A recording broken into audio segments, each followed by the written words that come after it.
Di awal film diperlihatkan seorang pria bernama Risu sedang asik bermain game di kamarnya. Tiba-tiba adiknya datang. Ia kecewa kepada Risu karena melewatkan tes melamar kerja dan bermain game di rumah. Ia menyebut Harisu parasit karena menganggur. Harisu kesal dan memutuskan untuk pergi dari rumah.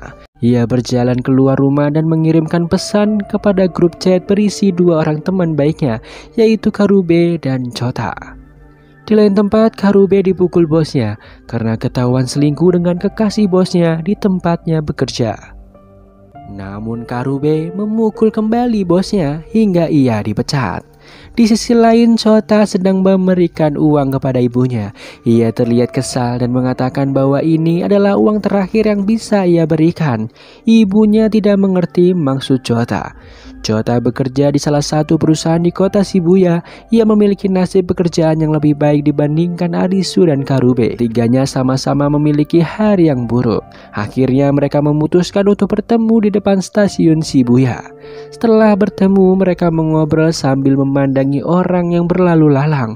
Chota membayangkan jika tiba-tiba di kota Shibuya terdapat zombie. Harisu mengatakan jika hal itu terjadi, maka hanya Karube yang akan selamat karena ia jago berkelahi.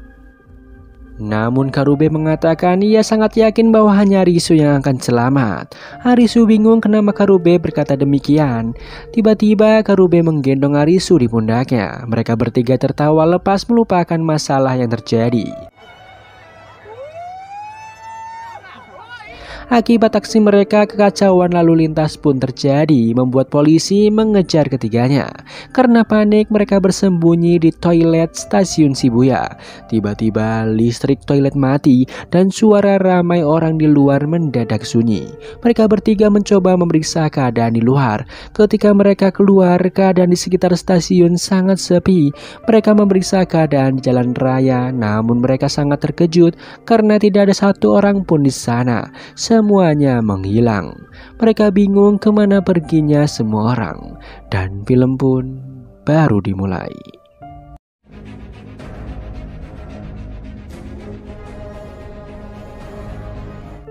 Harisu, Karube, dan Chota berpencar ke seluruh tempat. Mereka merasa sangat aneh mengapa tiba-tiba aktivitas di seluruh kota terhenti dan semua orang menghilang entah kemana. Bahkan ponsel mereka tidak berfungsi.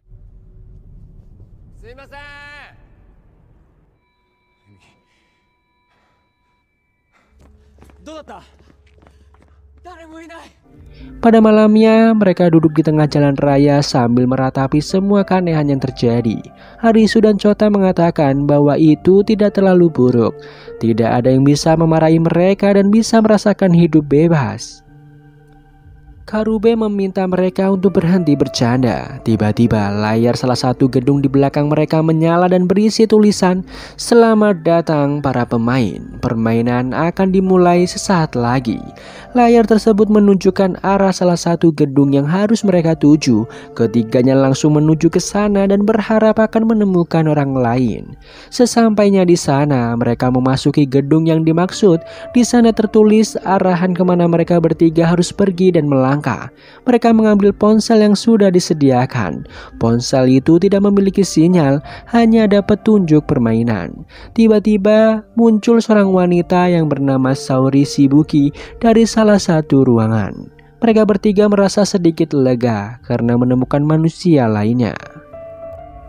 Terlihat Shibuki menghampiri ketiganya. Ia langsung mengambil kartu nama Chota dan melemparkannya. Tiba-tiba kartu tersebut berlubang seperti terbakar. Shibuki mengatakan mereka semua sudah melewati batas permainan dan tidak bisa kembali. Harisu mencoba melewati perbatasan, namun ujung rambutnya lebih dulu terbakar oleh laser.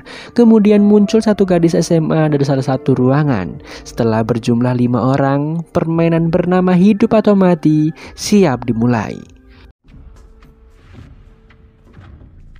Mereka harus memilih pintu yang benar dalam waktu yang sudah ditetapkan. Chota merasa ini adalah permainan yang menarik. Ia mengabadikan momen itu melalui rekaman. Shibuki menyuruh untuk memilih pintu hidup, namun ia tidak mau membukanya sendiri. Tiba-tiba tercium bau bakar. Karena panik, gadis SMA pun langsung membuka pintu hidup dan seketika tewas tertembak laser. Rupanya itu salah. Ternyata jika salah memilih pintu, mereka benar-benar mati.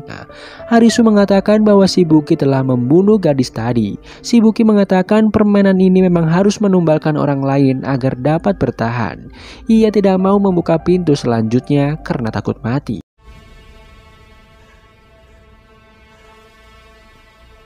Akhirnya Karube membuka pintu hidup dan mereka semua selamat.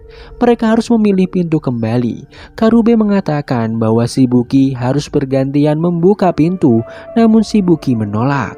Karube menyuruh Arisu berpikir pintu mana yang benar. Karube memukul kepala Arisu dengan harapan Arisu dapat berpikir. Rupanya benar. Arisu kembali mengingat nama merek mobil di depan gedung yang ia lihat saat masuk. Arisu berhasil menebak pintu yang benar. Arisu kembali memakai logikanya untuk berpikir dengan mengingat semua kejadian dan denah ruangan gedung.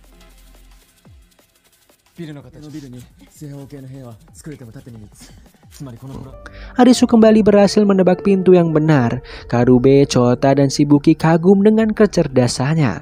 Selanjutnya Arisu berhasil menebak pintu yang benar. Ruangan selanjutnya sangat berbeda karena tidak ada pintu di depan mereka, hanya terletak di kanan dan kiri. Arisu kesulitan menemukan teka-teki pintu selanjutnya. Beruntung Chota sempat merekam video di awal ruangan. Arisu pun berhasil menemukan pintu hidup dan mereka semua selamat. Kaki Chota terbakar api karena terlambat masuk.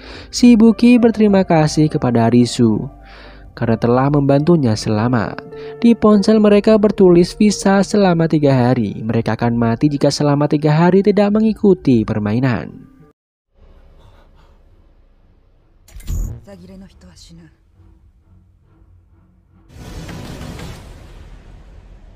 Scene beralih memperlihatkan seorang wanita bernama Usagi sedang memanjat tebing di pegunungan. Tiba-tiba ia terpeleset, beruntung ia langsung diselamatkan oleh ayahnya. Ia berjanji akan terus bertahan di permainan itu untuk ayahnya. Esok harinya Arisu memasuki salah satu mobil di kota Shibuya. Ternyata mobil itu tidak dapat berfungsi. Ia juga melihat sayuran yang sudah membusuk seperti sudah ditinggal lama oleh pemiliknya. Semua barang yang beroperasi melalui papan sirkuit elektronik tidak dapat berfungsi.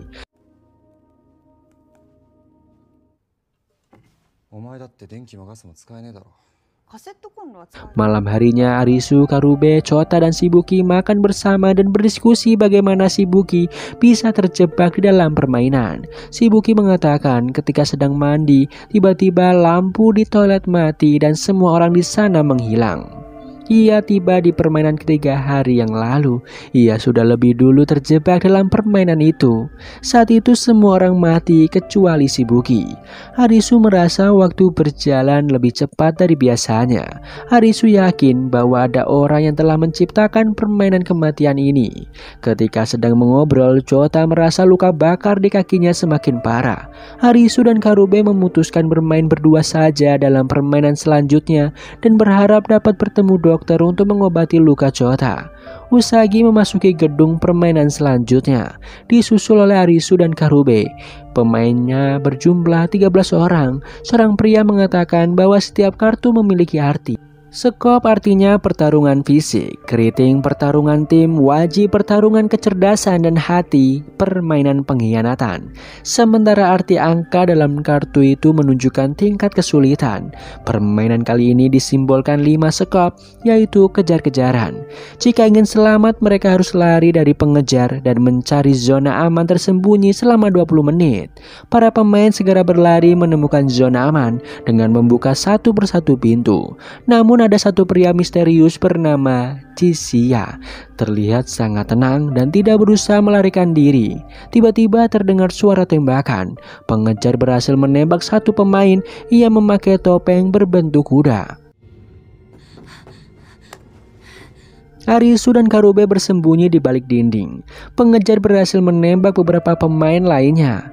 Di sisi lain, Chota dan Shibuki justru melakukan hubungan terlarang di gedung penginapan mereka. Pengejar terus menembak pemain yang tersisa. Arisu berteriak pada pemain lainnya untuk saling memberitahukan lokasi pengejar karena pandangan pengejar terbatas dan tertutup topeng. Usagi segera memberitahukan lokasi pengejar. Pengejar mencoba menembak Usagi, namun Usagi berhasil menyelamatkan diri dengan memanjat gedung. Arisu dan Karube bertemu pria bertubuh kekar bernama Aguni dan satu orang temannya. Aguni memerintahkan Arisu untuk mencari zona aman. Sementara Karube diperintahkan untuk membunuh pengejar bersamanya menggunakan semprotan gas. Aguni menumbalkan satu orang temannya untuk memancing kehadiran pengejar dan temannya pun tewas. Ketiganya terlibat baku hantam. Arisu berhasil menemukan pintu zona aman. Tak disangka, Chiziya pun sudah mengetahui letak zona aman itu. Ketika masuk, pengejar mencoba menembak keduanya. Chiziya dan Arisu terpisah ke dalam dua ruangan yang berbeda. Arisu naik ke atas balkon dan berteriak kepada temannya untuk membantu menekan tombol selesai. Tombol itu harus ditekan oleh dua orang yang berbeda. Instruksi tersebut didengar oleh Usagi. Ia bergegas memanjat apartemen untuk membantu Arisu. Pengejar dan Arisu terlibat baku hantam. Chiziya berusaha membantu, namun pengejar terus menembakkan pistol ke arahnya. Di sisi lain, perut Karube terluka akibat tertusuk pedang pengejar. Waktu tersisa 1 detik lagi. Beruntung Arisu dan Usagi berhasil menekan tombol selesai secara bersamaan. Akhirnya permainan berakhir. Topeng pengejar terlepas. Arisu dan Usagi terkejut karena sosok di balik topeng itu hanyalah seorang wanita tua yang di lehernya terpasang chip ledakan. Ketika waktu habis, chip itu meledak. Di lain tempat, Aguni berhasil memukul pengejar hingga tewas dan mengambil semua persenjataan. Karube mendekati teman Aguni yang sudah tewas. Ia menemukan alat komunikasi HT di kantong celananya. Karube mendengar seorang berkata bahwa ia memerintahkan teman Aguni yang sudah tewas untuk kembali ke pantai. Karube terkejut kenapa alat komunikasi itu bisa berfungsi dan apa maksud perkataan pria itu. Ia berbalik badan dan mencoba bertanya kepada Aguni. Tak disangka Aguni menghilang seketika tanpa jejak.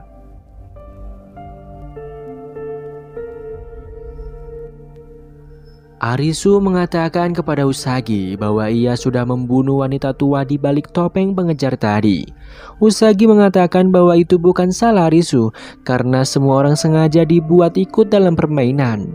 Di dalam ruangan, Chiziya menemukan sebuah kertas yang berisi kode gambar di dalam kantong baju milik pengejar.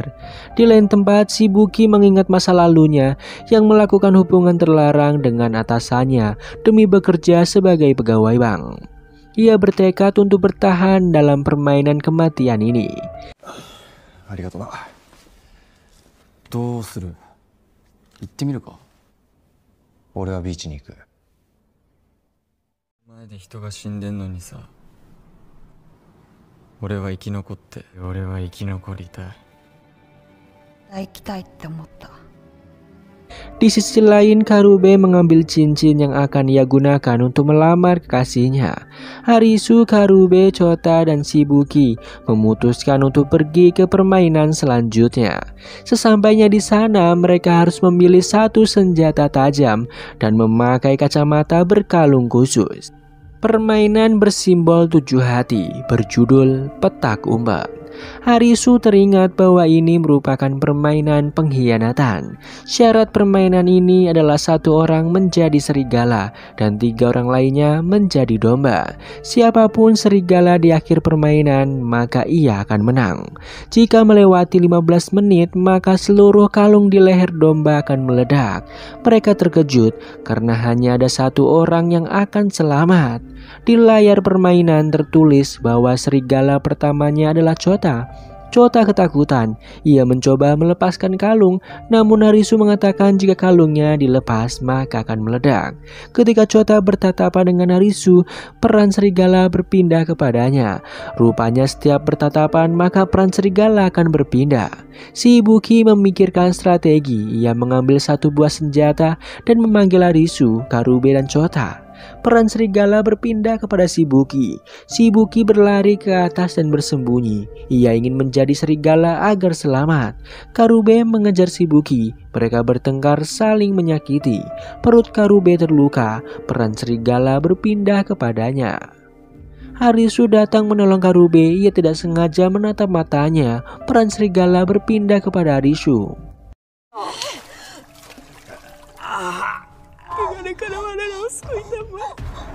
ちょっと俺に時間くれ。なんとか解決の方を考えてるから。 Shibuki ingin menyerang Harisu namun dihalangi oleh Chota. Chota menyuruh Harisu dan Karube untuk pergi. Harisu mengatakan akan memikirkan solusinya. Ia bersembunyi untuk melepaskan kalung peledak dengan obeng namun gagal. Ia ingin memotong kalung peledak namun ia juga takut mati. Harisu meminta maaf kepada teman-temannya. Karube terus mencari keberadaannya. Harisu menangis mengingat semua kenangan bersama Karube dan Chota sebelum permainan dimulai.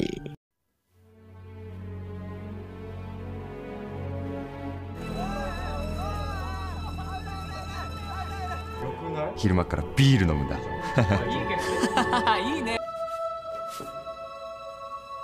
Karube dan Chota selalu ada untuk menghiburnya ketika ayah dan adiknya tidak pernah menganggap kehadiran Harisu. Mereka sering menghabiskan waktu bersama dan bersenang-senang. Waktu tersisa 3 menit, Harisu memutuskan untuk mundur dari permainan. Ia sangat menyayangi sahabatnya, hanya Karube dan Chota orang yang Harisu punya. Ia berlari mencari keberadaan Karube dan Chota. Chota menutup mulut Shibuki agar tidak berteriak dan menarik tubuhnya untuk ikut bersembunyi dari Harisu. Waktu habis, chip di leher Karube, Chota dan Shibuki meledak. Harisu pun menangis dengan penuh penyesalan. Keesokannya, Usagi menangkap kelinci buruannya. Sepulang dari taman, ia melihat Harisu tergeletak di jalanan. Harisu mengatakan bahwa ia ingin mati. Mendengar hal itu, Usagi pergi meninggalkannya. Ia pun menyantap makan malamnya di sebuah ruko kosong yang ia jadikan tempat tinggal selama permainan berlangsung. Keesokan harinya turun hujan. Ketika sedang berjalan, ia melihat Harisu masih tergeletak dengan posisi yang sama seperti kemarin. Harisu seperti tidak punya harapan hidup lagi. Scene berganti ke masa lalu Usagi. Usagi dan ayahnya gemar mendaki gunung. Saat itu Usagi dikerubungi banyak wartawan yang ingin mewawancarai ayahnya, yaitu Shigenori Usagi, terkait isu pendakian solo tanpa bantuan oksigen di Gunung Everest.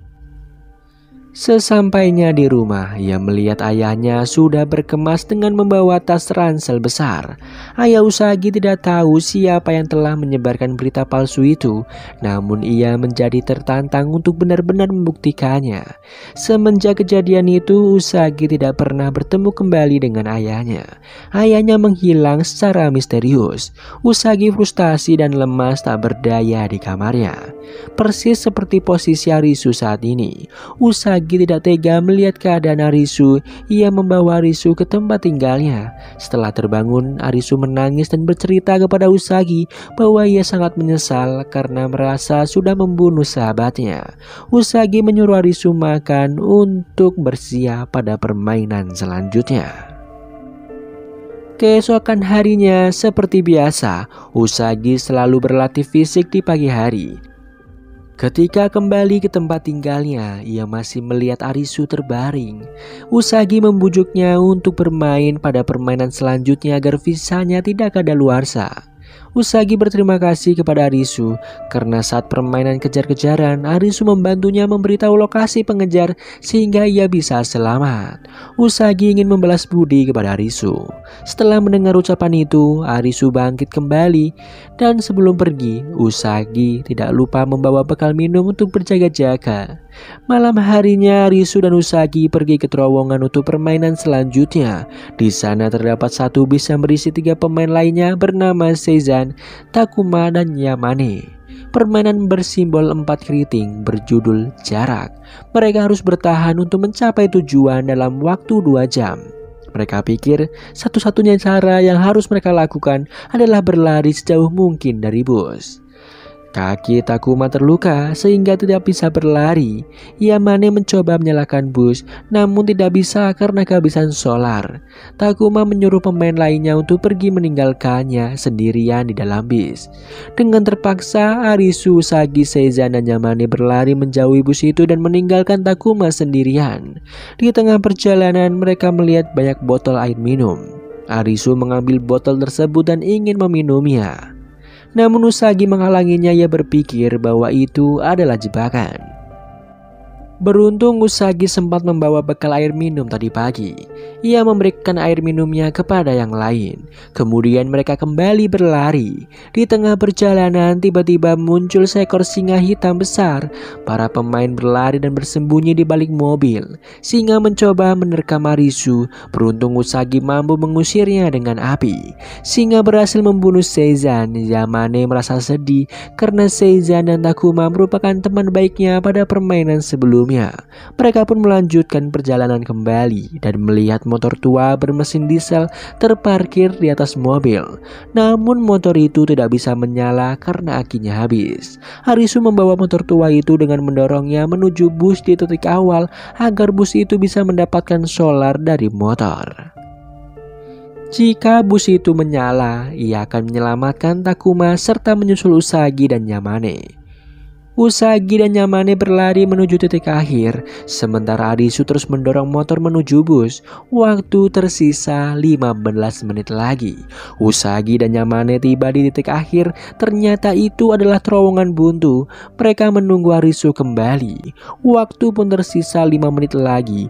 Tiba-tiba terowongan buntu tersebut keluar air seperti tsunami. Usagi dan Yamane berlari berbalik arah, namun sayangnya Yamane terjatuh dan terbawa arus. Usagi terus berlari dan melihat Arisu datang dengan bus. Takuma mengendarai bus sementara Arisu berhasil meraih tangan Usagi untuk masuk ke dalam bus. Waktu pun habis. Mereka keluar dari dalam bus yang sudah terguling. Bus itu bertuliskan tujuan. Rupanya tujuan akhir permainan itu memang di titik awal. Seharusnya para pemain tetap berada di dalam bus. Mereka bertiga berhasil dalam permainan ini. Takuma mengucapkan selamat tinggal pada Usagi dan Arisu. Ia berharap ia bisa bertemu kembali suatu saat nanti. Arisu berkata kepada Usagi bahwa akan menemukan tempat bernama pantai seperti ucapan Karube. Ia berharap dapat mengembalikan dunia seperti semula dan menemukan dalang di balik permainan kematian ini. Arisu pun naik sepeda bersama Usagi untuk berpindah ke kota lain. Mereka membawa tas berisi perbekalan.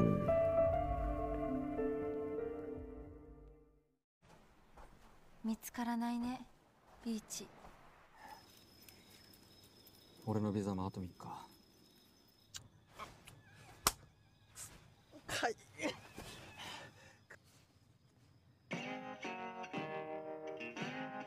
生活の場をつなぐ道がミメ城に広がってる。 Arisu dan Usagi mengikuti beberapa orang yang memakai gelang khusus. Ia yakin bahwa gelang itu dapat menunjukkan tempat yang dimaksud Karube, yaitu pantai. Akhirnya mereka sampai di seberang pantai. Tiba-tiba mereka ditangkap oleh orang tak dikenal dan dibawa ke pantai. Mereka bertemu Hater, yaitu pemimpin dan pendiri pantai. Pantai sendiri adalah hotel yang dihuni oleh puluhan pemain. Terdapat pula beberapa anggota eksekutif pantai. Hater meminta Arisu dan Usagi untuk membantunya mengumpulkan semua kartu agar dapat memenangkan permainan. Jika semua kartu sudah terkumpul, maka akan ada satu atau lebih orang yang bisa kembali ke dunia nyata. Arisu dan Usagi harus mengikuti aturan yang ada di sana. Di sana semua orang dapat dengan bebas bersenang-senang. 裏切り者には死を。じゃない。私が選んだ道。ついてる。また一歩出国に近づく。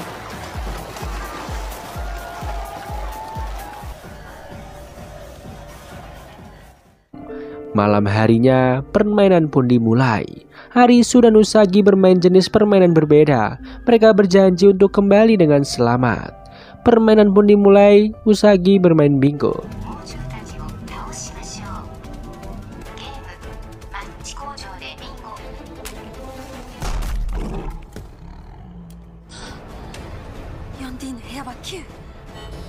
Sementara Arisu diberikan ujian untuk menjadi anggota eksekutif pantai.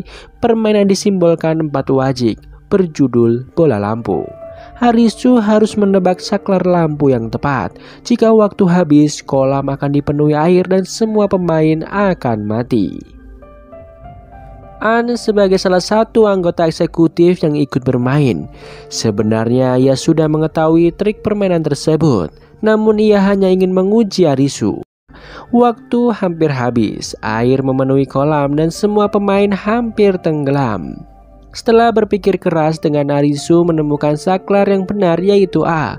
Ketika Arisu menjawab, An juga menjawab hal yang sama. Akhirnya mereka berhasil menyelesaikan permainan. Arisu segera mencari Usagi. Demikian pula dengan Usagi, mereka senang dapat selamat dan bertemu kembali. Ketika sedang mengobrol, tiba-tiba datang Aguni dan para militan.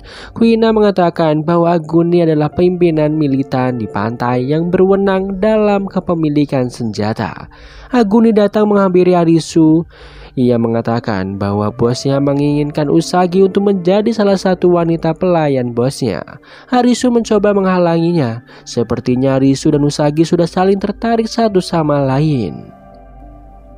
Tiba-tiba Heather muncul seperti seorang pahlawan yang membela Usagi.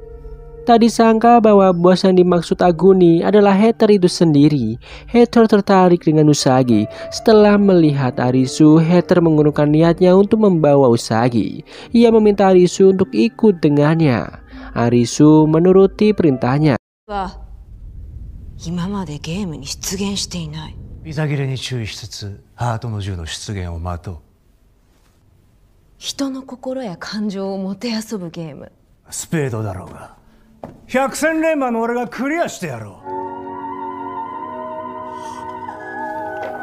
Di ruang pribadinya, Heather menceritakan pengalaman masa lalunya yang kelam kepada Arisu. Heather mengatakan semua pemain harus bersedia menyerahkan hidup mereka untuknya. Ia ingin menjadi satu-satunya orang yang selamat.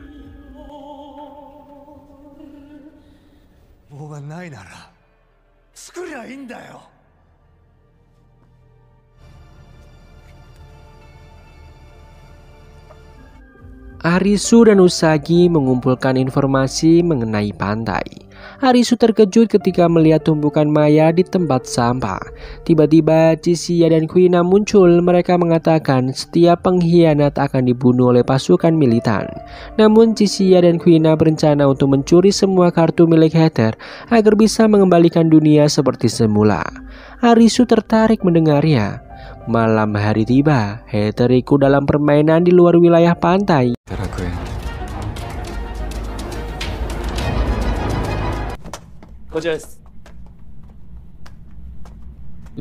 Keesokan harinya ia ditemukan tewas karena tertembak pistol. Di ruangan rapat, semua anggota eksekutif dan militan berkumpul. Niragi sebagai anggota militan berinisiatif untuk menjadikan Aguni sebagai pimpinan pantai yang baru. Namun anggota eksekutif lainnya seperti An, Mira, dan Kuzuryu tidak setuju. Niragi memaksa mereka untuk memilih Aguni. Akhirnya semua orang di ruangan sepakat Aguni menjadi pimpinan baru untuk menggantikan Heather.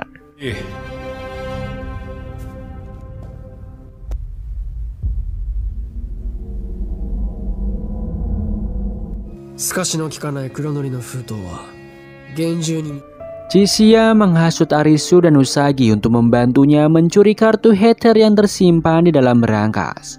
Kode berangkas disimpan di dalam amplop hitam yang disegel. Aguni dan para militan mengadakan pidato di depan semua penghuni pantai. Di saat itulah Chishia, Kuina, Risu, dan Usagi melancarkan aksinya. Chishia memerintahkan Harisu untuk mengambil semua kartu di dalam berangkas dan akan memberitahu kodenya nanti jika berangkas sudah ditemukan. Kemudian ia, Usagi, dan Kuina bertugas mengawasi militan. Harisu menemukan berangkas tersebut. Chishia mengetahui kode berangkas dari cincin yang dikenakan Heather bertuliskan BOSS yang mirip dengan angka 8022. Harisu segera menekan kode, namun berangkasnya tidak bisa dibuka. Ketika menoleh ke belakang, ternyata Chishia datang bersama para militan. Harisu dan Usagi sangat kecewa telah dijebak Chishia. Harisu pun dipukuli. Ia dimasukkan ke dalam ruangan dengan mata dan mulut ditutup.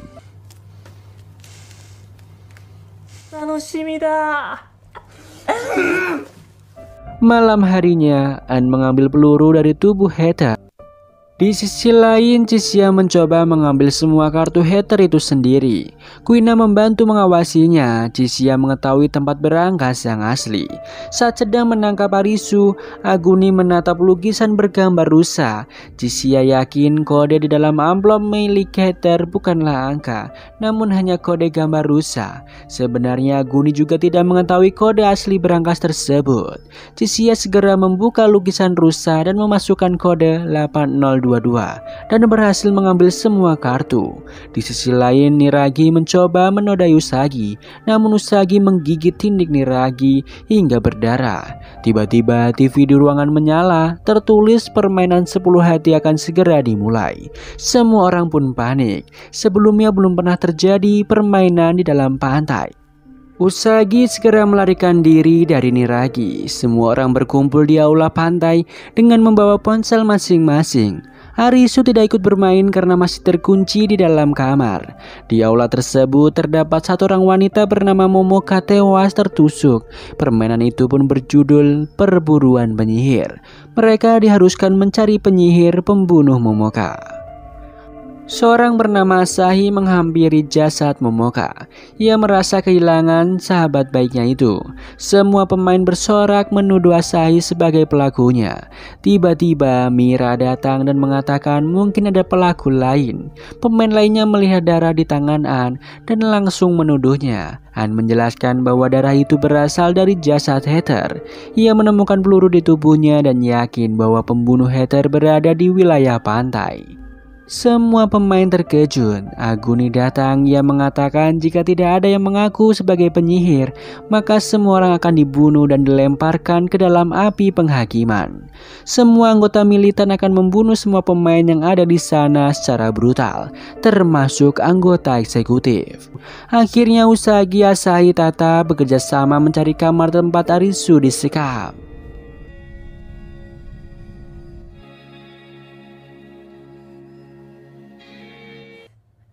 Majo 見つかるわけないやん。中庭までおびき出せ。遠くから運んでくんの面倒だからな。An mengatakan kepada Kuina bahwa ia akan mencari penyihir pembunuh Momoka melalui jejak sidik jari, karena An adalah ahli forensik di kepolisian. Ketika sedang berjalan, tiba-tiba muncul samurai, yaitu anggota militan. Kuina berkata kepada An untuk segera pergi. Ketika sedang membidik salah satu pemain, Niragi teringat masa lalunya yang kelam. Niragi adalah korban perundungan teman-teman sekolahnya. Di lain tempat, Samura mencoba membunuh Kuina.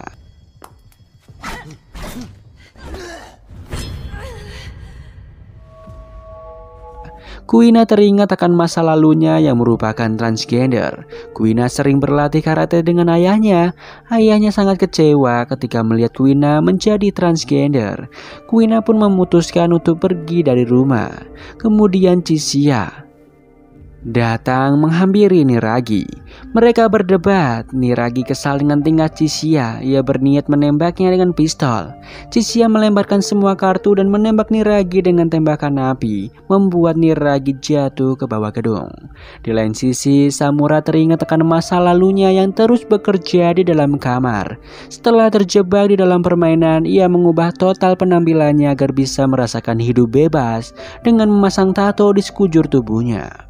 Di lain tempat, Arisu berhasil melepaskan diri dan berteriak meminta tolong. Usagi mendengar teriakan Arisu dan berusaha menolongnya. Asahi dan Tata melawan militan yang ingin menghalangi Usagi. Akhirnya Usagi berhasil menolongnya. Kuina memanfaatkan ilmu karatenya untuk melawan Samura. Kuina memiliki keinginan hidup yang besar demi bertemu ibunya di dunia nyata. Ia pun berhasil membunuh Samura. Di sisi lain, An berhasil menemukan sidik jari pembunuh Momoka. Ketika ingin memberitahu kepada semua orang, kepala An dipukul oleh militan hingga tak sadarkan diri. Di lain sisi, Arisu, Usagi, dan Tata sedang memikirkan siapa dalang dari permainan tersebut. Terlihat Arisu membayangkan jika ia menjadi master permainan. Akhirnya ia menemukan jawaban dan bergegas menuju aula utama untuk memberitahukan kepada semua orang. Di aula utama terlihat Aguni sedang membunuh banyak pemain di sana. Ia terkejut melihat Arisu berhasil lolos. Arisu pun mengajak Aguni untuk mencari bersama siapa penyihir tersebut. Namun Aguni justru memukulinya hingga berdarah. Usagi berusaha menolong namun Aguni mendorongnya. Usagi mengatakan bahwa Aguni adalah penyihir. Semua orang termasuk para militan di sana percaya dan ingin menembak Aguni. Namun Arisu mengatakan bahwa Aguni bukan penyihir, melainkan pembunuh Heather. 親友だったんじゃないのか。だ、本当は帽子屋と対立してたんじゃない。これからも続くのか。ここが希望の地だ。兵隊だ。我々全員で全てのカードを。Arisu mengatakan penyihir sebenarnya adalah Momoka. Artinya ia menusukkan pisau itu ke dadanya sendiri. Aguni teringat kembali peristiwa tewasnya Heather. Malam itu Heather dan Aguni berbincang di suatu tempat. Aguni mengatakan kepada Heather untuk menghentikan semua kebohongan di pantai. Menurutnya, pantai hanyalah sebuah tempat impian dan kebohongan demi terwujudnya keinginan Heather yang ingin bebas dari permainan. Heather mengorbankan banyak nyawanya untuk mengumpulkan semua kartu. Heather kesal dan menyebut Aguni sebagai pengkhianat. Ia mengeluarkan pistol dan mengarahkannya kepada Aguni. Aguni terkejut dan tidak percaya Heather berniat untuk membunuhnya. Saat itu juga ia mengeluarkan pistol. Ketika Heather mencoba menembak pistolnya, Aguni spontan menembaknya. Ketika itu Heather tewas dengan luka tembakan di dadanya. Aguni justru terkejut ketika melihat pistol Heather yang kosong. Rupanya Heather hanya ingin mengancamnya. Namun Aguni justru tidak sengaja menewaskannya. Aguni sangat menyesal telah membunuh sahabatnya sendiri. Tiba-tiba Asahi mengakui dirinya sebagai bandar permainan. Seketika itu ia tewas tertembak laser. An muncul bersama Kuina dan mengatakan bahwa penyihirnya adalah Momoka. Ia menemukan sidik jari Momoka pada pisau tersebut. Api penghakiman semakin membesar. Tiba-tiba muncul Niragi yang ternyata masih hidup. Ia menembakkan pistolnya secara brutal kepada seluruh pemain yang tersisa. Ketika ingin menembak Arisu dan Usagi, tiba-tiba muncul Aguni untuk menghadangnya. Aguni tertembak beberapa kali. Ia membawa Niragi menuju api penghakiman. Jasad Momoka segera dimasukkan ke dalam api penghakiman untuk menghentikan permainan 10 hati ini.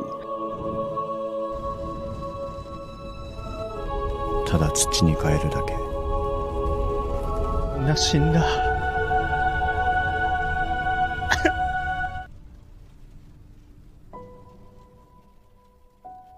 Arisu melihat ponsel Asahi sedang merekam semua peristiwa tersebut.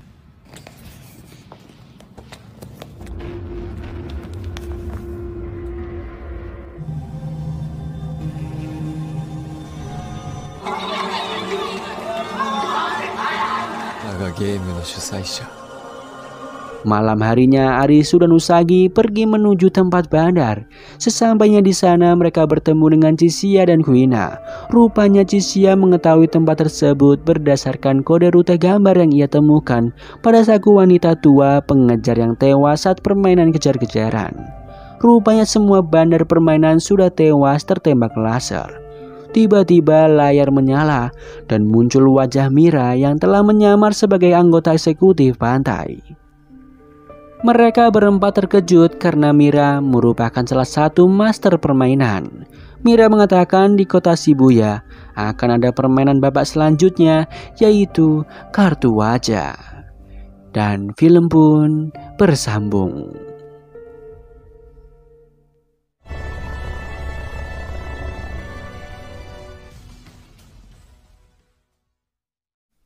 Terlihat Arisu, Usagi, Chishia, dan Kuina sampai di kota Shibuya. Setelah menunggu beberapa saat, permainan tersebut tak kunjung dimulai.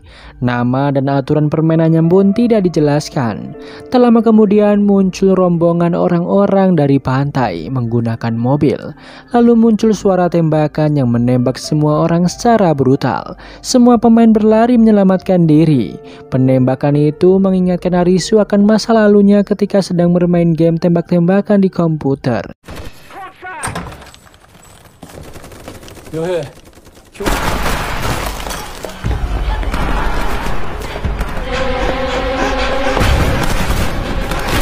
Terlihat langit kota Shibuya dipenuhi kartu wajah. Arisu mengatakan bahwa itu adalah Raja Scum. Arisu, Usagi, Chishia, dan Kuina bersembunyi di balik mobil untuk menghindari tembakan. Kemudian muncul Tata dan An menggunakan mobil dari pantai. Namun saat Chishia ingin masuk, Raja Scum melemparkan bom peledak. Arisu mengatakan bahwa kartu Scum melambangkan pertarungan kekuatan. An juga mengatakan kota Shibuya sudah dijadikan arena permainan Raja Scum.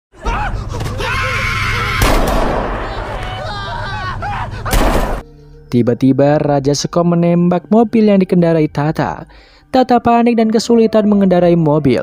An berinisiatif untuk bertukar posisi dengan Tata dan segera menancapkan gas mobil untuk menghindar dari kejaran Raja Scum. Raja Scum terus mengejar dan menembaki mobil yang dikendarainya. Tiba-tiba mobil An menabrak mobil di depannya hingga terguling.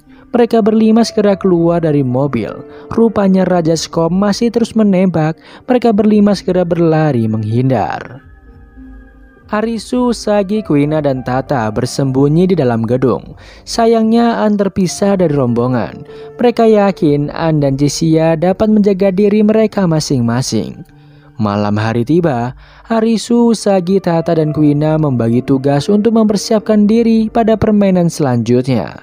Arisu dan Usagi bertugas mencari bahan makanan, sementara Tata dan Kuina pergi mencari mobil. Di showroom mobil, Tata dan Kuina senang bisa bebas memilih mobil-mobil mewah, namun mereka tetap ingin kembali ke dunia nyata. Di lain sisi, Arisu dan Usagi mengambil bahan makanan. Usagi berpura-pura menjadi kasir untuk menghibur Arisu. Mereka tertawa bersama. Arisu mengatakan jika Usagi menjadi kasir, pasti banyak pria yang menyukainya karena ia sangat manis. Usagi pun tersipu malu. Kemudian Arisu duduk dan membayangkan masa lalunya ketika makan mie bersama Karube dan Chota. Ia sangat bahagia dan mengajak Usagi untuk segera kembali ke dunia nyata. Namun Usagi justru merasa sedih ketika teringat masa lalunya yang kelam. Usagi mengatakan ia tidak ada harapan untuk kembali ke dunia nyata karena ayahnya sudah meninggal ketika mendaki gunung. Mendengar cerita itu, Arisu langsung memeluknya. Ia mengatakan akan selalu menjaga Usagi meskipun harus mengorbankan nyawanya. Usagi mengatakan tidak semua orang bisa memahaminya, termasuk Arisu. Kemudian Tata dan Kuina berhasil menemukan mobil baru untuk perjalanan mereka esok hari. Keesokannya, Arisu menyusun strategi baru untuk mengikuti permainan lain agar dapat terhindar dari penembakan Raja Scum. Ia mengatakan setiap kartu wajah masing-masing memiliki master permainan yang disebut Raja, Ratu, dan Cheng. Setiap master permainan tidak mungkin saling mengganggu permainan lainnya. Usagi, Tata, dan Kuina setuju dengan ide Arisu. Mereka memutuskan untuk mengikuti permainan Raja Keriting di kota lain. Sesampainya di sana, pemain harus berjumlah 5 orang. Tiba-tiba muncul Niragi yang ternyata masih hidup dan akan ikut bersama mereka. Niragi berjanji tidak akan memperlambat pergerakan dan akan bekerja sama. Mereka berlima pun memasuki area permainan dan bertemu tim Raja Keriting. クラブのキングキューマだ。よろしく。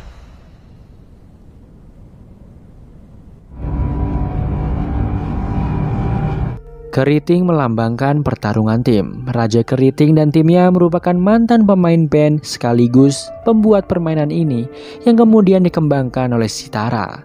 Chitara mengatakan, ini pertama kalinya game ini dimainkan, bahkan mereka belum pernah mencobanya. Dalam permainan itu, Raja Keriting sama sekali tidak memakai sehelai pakaian. Raja Keriting mengenalkan semua timnya dan menjelaskan aturan permainan tersebut. Batas waktu permainan ini adalah 2 jam. Masing-masing tim diberi 10.000 poin awal. Sistem pembagian poin dibagi sesuai keputusan masing-masing tim. Cara menambah poin adalah dengan bertarung atau menyentuh lawan, menyentuh benda dan markas. Angka di gelang melambangkan jumlah poin. Pemenangnya adalah tim yang memiliki poin terbanyak. Raja Keriting menyuruh Arisu dan Usagi berpegangan tangan untuk mendemonstrasikan permainan. Ia mengatakan bahwa mereka seperti pasangan yang serasi. Pemain yang berpegangan tangan dapat bertarung dengan jumlah poin mereka untuk bersama-sama melawan musuh. Di area permainan terdapat 6 benda yang tersembunyi di dalam kontainer. Apabila ada yang mampu menemukannya, poin mereka bertambah 2.500. Jika menyentuh markas tim lawan akan mendapatkan poin ekstra yaitu 10.000. Permainan pun dimulai. Tim Raja Keriting menuju markasnya. Setelah berdiskusi, Arisu memutuskan untuk membagi poin berdasarkan kecepatan lari. Pelari cepat dan lambat akan dipasangkan menjadi satu tim untuk bersiap melawan musuh. Arisu berpasangan dengan Kuina dan Usagi berpasangan dengan Neragi. Sementara Tata memiliki poin 100 karena hanya bertugas menjaga markas. Ia dapat memiliki poin tak terhingga jika terus menyentuh markas. 警戒し合っててもつまんないからやろう。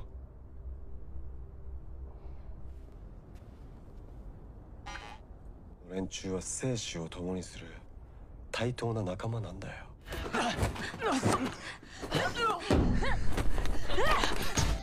Pada sesi pertama, Arisu dan tim berhasil memperoleh poin lebih unggul, dikarenakan tim Raja Keriting membagi poin sama rata antar anggotanya. Pada sesi kedua, tim Raja Keriting menyusun strategi untuk menyentuh markas Arisu. Di sana hanya Tata seorang diri yang sedang berjaga. Tata panik melihat semua anggota Raja Keriting berusaha menyentuh markas. Dengan spontan, Tata langsung menyentuh Chitara yang merupakan anggota tim Raja Keriting. Chitara pun tertembak laser. Niragi terus menyalahkan Tata karena tidak bisa menjaga markas dengan benar. Melihat sahabat baiknya tewas, pada sesi ketiga Raja Keriting menyusun strategi baru. Mereka berusaha mengambil lebih banyak poin. Waktu tersisa 30 menit lagi, namun poin tim Arisu tertinggal cukup jauh.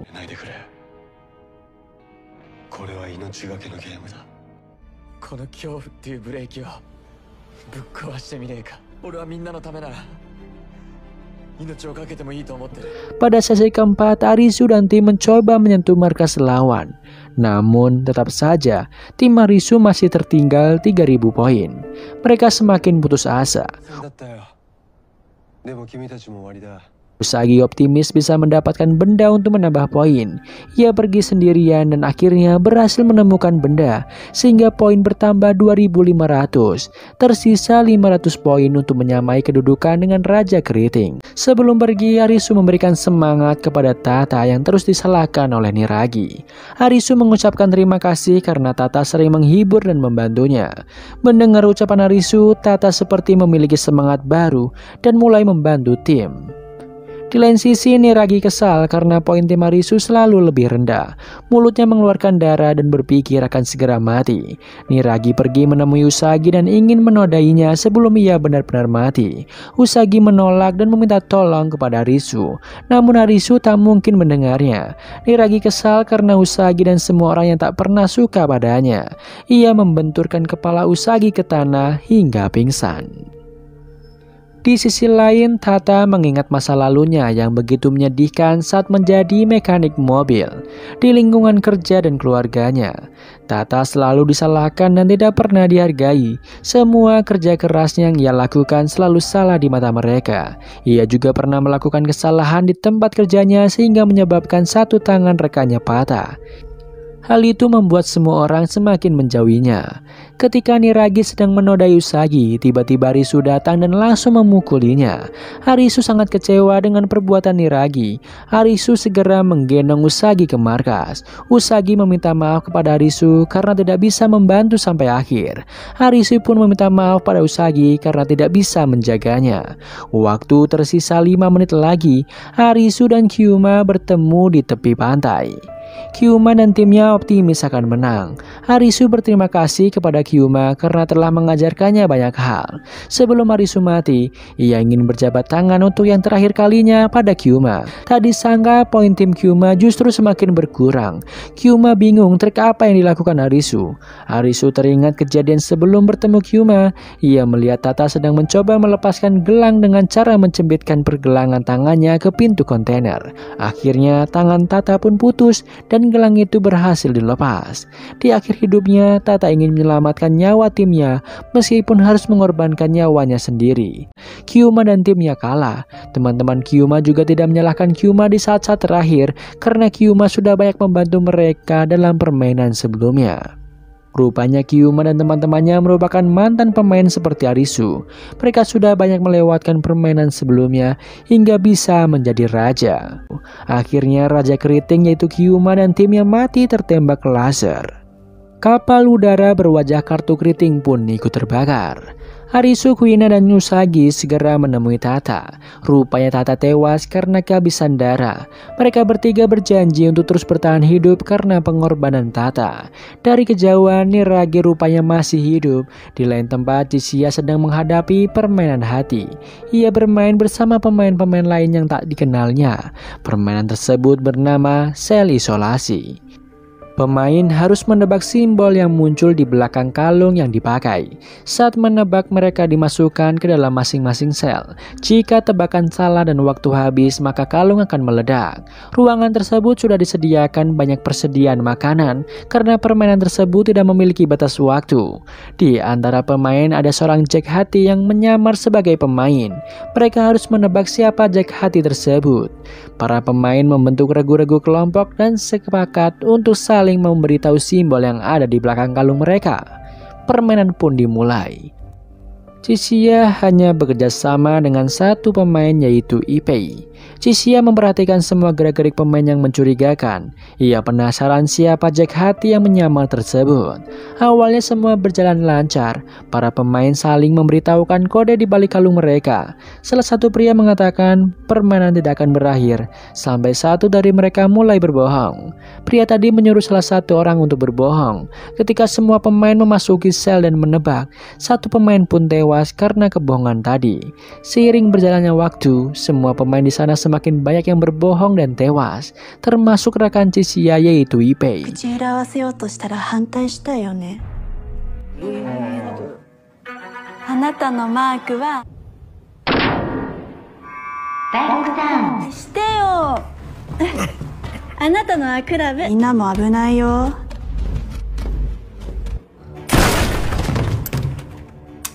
というタブーを犯せばグループは崩壊する。恵まれてたんだね。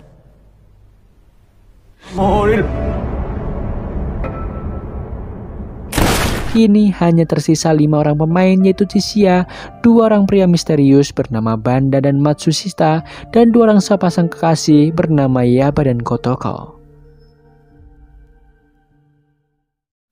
Karena kehilangan rekannya yaitu Ipei, Chichiya berusaha bekerjasama dengan keempat pemain lainnya.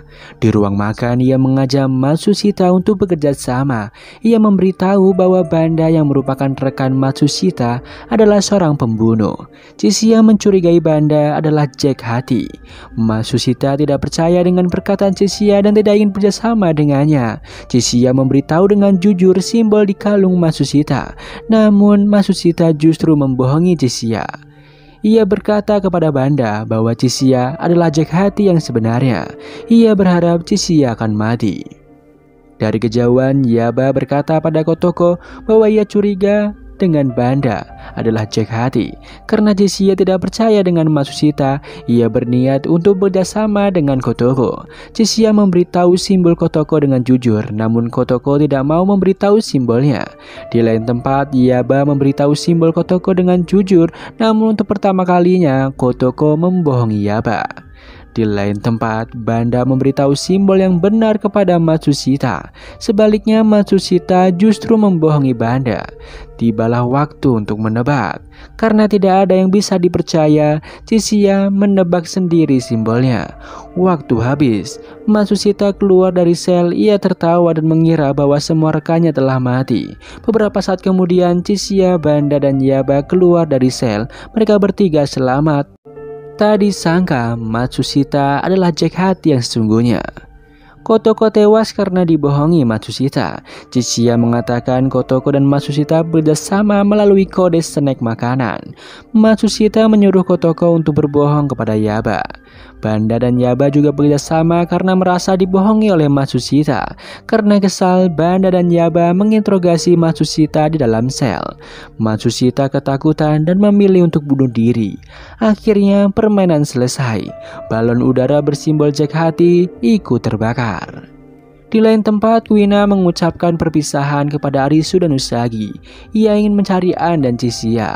Sembari membantu menyelesaikan permainan, semakin banyak kartu wajah yang diselesaikan, maka semakin cepat pula mereka bisa kembali ke dunia nyata.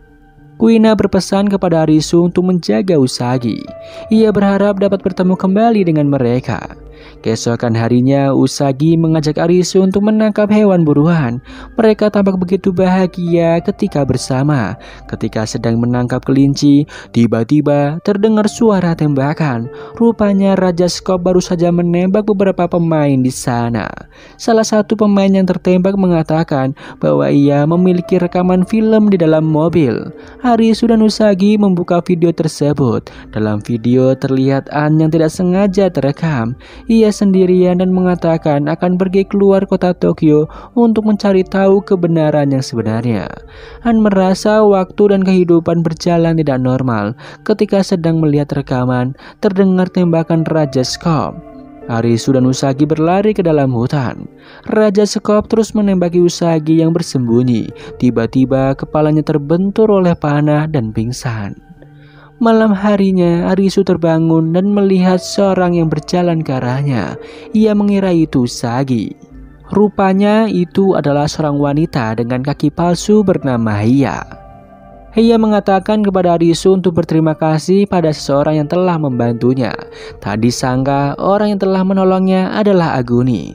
Rupanya Aguni masih hidup. Aguni menanyakan kabar teman-teman Arisu. Rupanya sikap Aguni sudah berubah menjadi lebih baik. Ia berencana membunuh Raja Skop dan meminta Arisu membantunya. Aguni bertanya tentang tujuan hidup Arisu.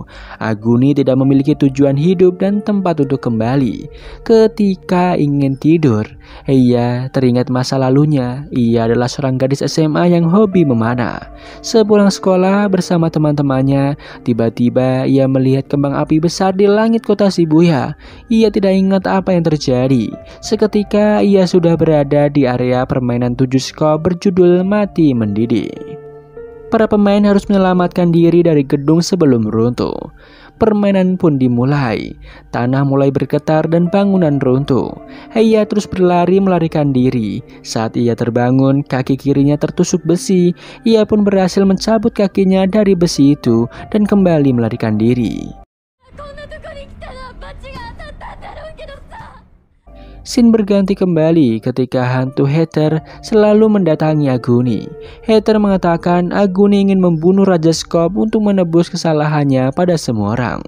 Keesokan paginya, Aguni, Heiya, dan Arisu menyusun strategi untuk membunuh Raja Skop. Rupanya Heiya juga menyukai Arisu. Di tengah perjalanan, Arisu bertanya kepada Heiya apakah ia pernah kehilangan seseorang yang berharga. Heiya menjawab tidak, ia hanya kehilangan sebagian dirinya yang berharga, termasuk kaki kirinya. Ia teringat kembali kejadian saat itu ketika sedang berusaha melarikan diri. Ia melihat di bawah terdapat air mendidih. Ia berhalusinasi dengan melihat mendiang ibunya yang sudah meninggal dunia muncul di dalam air tersebut. Ibunya menyuruh Haya untuk turun agar selamat dari reruntuhan. Haya lompat ke dalam air.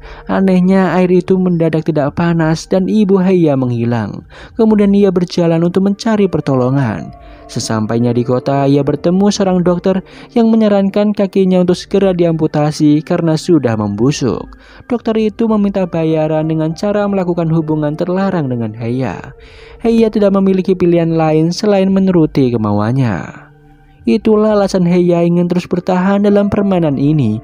Ia tidak ingin menyia-nyiakan pengorbanannya di masa lalu. Di tempat lain, Usagi pergi mencari Arisu. Karena lapar, ia masuk ke dalam sebuah rumah. Ternyata di dalamnya terdapat satu wanita dan satu anak laki-laki. Wanita itu memberikan Usagi biskuit. Ia mengatakan bahwa anak laki-laki itu bukanlah anaknya. Ia menemukannya ketika sedang mengikuti permainan. Visa anak tersebut juga akan habis hari ini. Malam harinya, Aguni, Arisu, dan Haya melancarkan aksinya. Aguni menjadikan Arisu sebagai umpan bagi Raja Skop. Ketika Raja Skop datang menembak Arisu, Aguni dan Haya bersiap untuk menyerang. Aguni menembaknya dengan pistol, namun Raja Skop masih hidup. Aguni mengatakan Raja Skop adalah tentara bayaran yang memakai rompi anti peluru. Raja Skop menyerang Arisu hingga Arisu terjatuh ke sungai.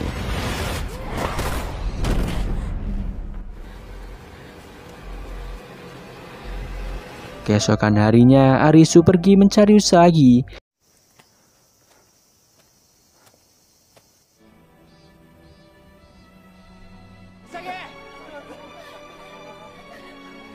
Di lain tempat, Kuina berusaha memenangkan permainan Jack Skop.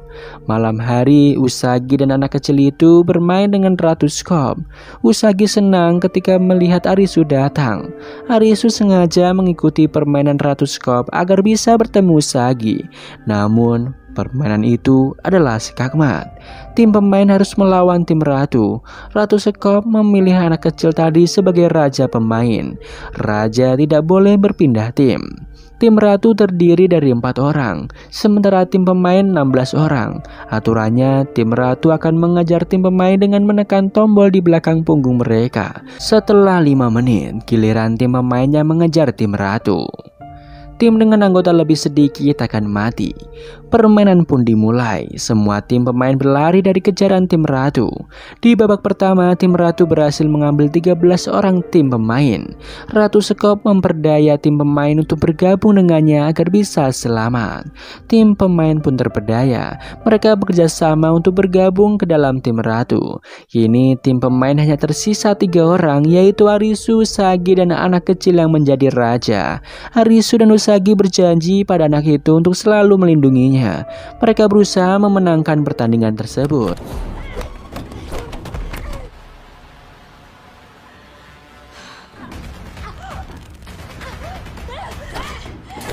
Lihat Ratu Skop terus mengejar Arisu, namun berhasil dihalangi oleh Usagi.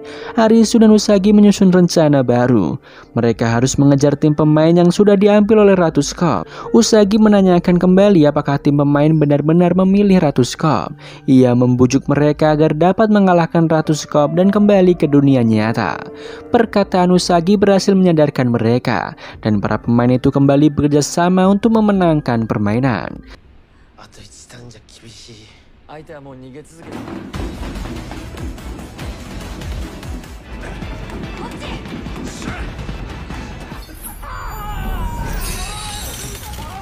Setelah melewati beberapa babak permainan, tim Arisu berhasil mendapatkan 19 pemain. Anggota tim Ratu hanya tersisa 1 orang, yaitu Ratu Skop. Waktu pun habis. Ratu Skop tewas terbakar laser. Semua pemain bersyukur bisa selamat dan mengucapkan perpisahan kepada Arisu dan Usagi. Arisu dan Usagi pergi dari area permainan dan melanjutkan perjalanan. Setelahnya mereka menemukan sumber air panas di sisa-sisa reruntuhan gedung dan mandi bersama di sana. Di lain sisi, Chishia dan 3 pemain lainnya mengikuti permainan logika berjudul Neraca. Mereka melawan Raja Waji yaitu Kazuryu yang selama ini menyamar sebagai anggota eksekutif pantai. Permainan pun dimulai. Mereka harus menebak angka yang mendekati kebenaran. Pemain yang memiliki poin -10 akan disiram oleh asam belerang sampai mati mendidih. Setelah melewati beberapa babak, 3 pemain lainnya tewas tersiram asam belerang. Kini tersisa 2 pemain yaitu Raja Waji dan Chishia. Di sela-sela permainan, Chishia teringat masa lalunya yang merupakan seorang dokter. Sementara Kuzuryu merupakan seorang pengacara. Chishia mengetahui Kuzuryu sedang mencari keadilan nilai kehidupan. Ia melontarkan beberapa kalimat yang mampu menyadarkan Kuzuryu. Chishia mengerti bahwa kemungkinan besar ia akan kalah melawan seorang raja. Ia memberitahu angka pilihannya dan memberi Kuzuryu kesempatan untuk membunuhnya. Tak disangka, Kuzuryu memutuskan untuk membiarkan Chishia memenangkan permainan. Ia mengucapkan terima kasih kepada Chishia karena sudah membuatnya sadar untuk memutuskan pilihan jalan hidupnya. Ia ingin permainan yang dibuatnya ini dimainkan dengan penuh keadilan. Waktu pun habis. Kuzuryu sebagai Raja Waji tewas tersiram asam belerang. Akhirnya Chishia berhasil memenangkan permainan itu. Terlihat Kuina dan Anna bertemu kembali dalam permainan Ratu Keriting. Mereka bekerja sama untuk memenangkan permainan tim. Para pemain yang lain juga berusaha untuk menyelesaikan permainan semua kartu wajah. Kini hanya tersisa 2 kartu wajah. Semua pemain berkumpul di kota Shibuya. Di persimpangan jalan, Arisu, Chishia, dan Niragi bertemu kembali. Niragi mengajak Arisu dan Chishia untuk baku tembak. Chishia dan Arisu bersembunyi di balik mobil untuk menghindari tembakan Niragi. Arisu teringat kenangannya bersama Karube. Ia mengatakan tidak ingin kembali ke dunia nyata dengan menjadi orang yang lemah dan egois. Tiba-tiba datanglah Usagi. Niragi mencoba menembakinya. Saat Niragi menembakinya, Arisu spontan menembaki Niragi. Rupanya tembakan Niragi tidak mengenai Usagi. Chishia memasang badannya untuk melindungi Usagi. Terlihat Chishia mengatakan bahwa ia ingin menjadi seseorang yang berbeda. Perkataan Arisu dan Raja Waji menyadarkannya untuk menjadi orang yang lebih baik lagi saat kembali ke dunia nyata. Tiba-tiba saja Raja Skop datang dan menembak pemain dengan brutal.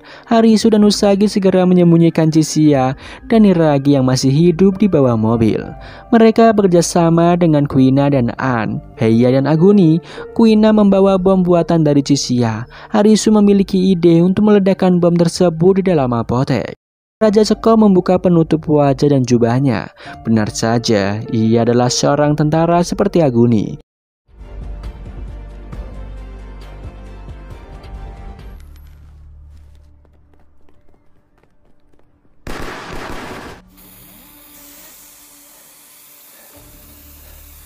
Saat Raja Skop ingin menembak Aguni, Heiya datang memasang badan untuk melindungi Aguni. Ketika melihat Heiya hampir mati, Aguni kesal dan bangkit melawan Raja Skop. Raja Skop menembak Han. Kuina dan Usagi berusaha menyerang Raja Skop, namun Raja Skop berhasil melukai perut Kuina dan kaki Usagi menggunakan pisau. Ia juga berhasil menembak Aguni. Setelah selesai memasang jebakan, Arisu keluar dari apotek. Ia terkejut melihat semua rekannya terluka parah, termasuk Usagi. Ia marah dan memancing Raja Skop untuk masuk ke dalam apotek. Dibantu dengan Aguni, Arisu dan Aguni berhasil meledakkan Raja Skop dengan bahan peledak. Aguni menyuruh Arisu untuk pergi ke permainan Ratu Hati. Aguni menemui Raja Skop yang ternyata masih hidup. Raja Skop meminta maaf. Ia menyuruh Aguni untuk menembaknya. Akhirnya Aguni menembak kepala Raja Skop hingga tewas. Setelah itu Aguni berniat bunuh diri. Tiba-tiba datanglah hantu Heather. Heather meminta maaf kepada Aguni karena sudah menyuruh Aguni berperan menjadi orang yang jahat. Heather berpesan kepada Aguni untuk menjaga diri dan melanjutkan kehidupannya. Di lain sisi, Heiya rupanya masih hidup. Ia merangkak untuk mencari Aguni. Sementara An sudah hampir mati. Ia berpesan kepada Kuina jika nanti kembali ke dunia nyata, Ia berharap dapat menjadi teman baik Kuina. Arisu berhasil bertemu dengan Usagi yang sudah terluka parah. Mereka berdua berjalan menuju area permainan Ratu Hati untuk menyelesaikan permainan. Mereka berharap dapat menyelamatkan teman-temannya yang hampir mati agar bisa kembali ke dunia nyata. Terlihat mereka bertemu dengan Mira si Ratu Hati. Permainan terakhir ini berjudul kroket. Arisu hanya perlu bermain sebanyak 3 putaran tanpa henti. Terlepas dari menang atau kalah, Arisu dan Mira memulai permainan. Usagi duduk menunggunya. Di sela-sela permainan, Mira mengajak Arisu dan Usagi beristirahat sejenak dengan meminum teh. Arisu menanyakan kapan permainan ini akan berakhir. Namun Mira tidak ingin menjawabnya. Mira mengatakan bahwa dia adalah perancang permainan 7 hati yang menewaskan Karube dan Chota, sahabat Arisu. Arisu pun marah dan ingin membunuh Mira dengan pistol. Namun dia sadar jika ia membunuh Mira, maka permainan itu tidak pernah bisa selesai. Arisu mengurungkan niatnya dan duduk kembali. Mira kembali memainkan pikiran dan hati Arisu. Ia membuat Arisu berhalusinasi bahwa Arisu dan Usagi adalah pasien gangguan jiwa, sementara Mira adalah dokter psikiaternya.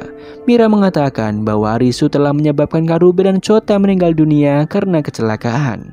Pikiran Arisu dibuat menjadi semakin tidak karuan. Di dalam halusinasinya, Mira menyuruh Arisu untuk meminum obat penenang. Namun Usagi mencegah Arisu untuk tidak meminumnya. Usagi menyadarkan Arisu untuk tidak percaya dengan kata-kata Mira. Ia berusaha mengeluarkan Arisu dari gangguan mentalnya dengan memotong pergelangan tangannya sendiri menggunakan pecahan gelas. Ia menyadarkan Arisu untuk segera menyelamatkannya yang hampir tewas. Arisu tersadar dari halusinasi dan melihat Usagi yang hampir kehabisan darah. Mira terharu melihat kekuatan cinta Arisu dan Usagi yang mampu menghilangkan halusinasi buatannya. Arisu dan Mira melanjutkan putaran ketiga permainan hingga malam hari. Di babak terakhir Arisu mampu memenangkan permainan. Permainan pun selesai. Mira tewas tertembak laser karena gagal mengacaukan pikiran Arisu. Akhirnya semua permainan benar-benar selesai. Semua pemain yang tersisa diberi 2 pilihan, yaitu menerima atau menolak untuk menjadi penduduk tetap permainan tersebut. Di sisi lain, Haya merangkak menuju Aguni. Aguni terkejut melihat Haya ternyata masih hidup.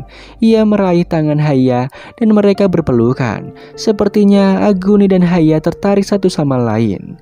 Aguni, Haya, Chishia, Niragi, Kuina, Arisu, dan Usagi memilih untuk menolak menjadi penduduk tetap. Kuina memegang tangan An yang sudah tak sadarkan diri. Ia berharap bisa kembali ke dunia nyata bersama-sama. Sementara Yaba dan Banda menerima untuk menjadi penduduk tetap. Pemain yang menolak menjadi penduduk tetap kemudian terbangun dan kembali di dunia nyata. Ternyata mereka semua adalah korban selamat dari jatuhnya meteorit di kota Shibuya, Tokyo.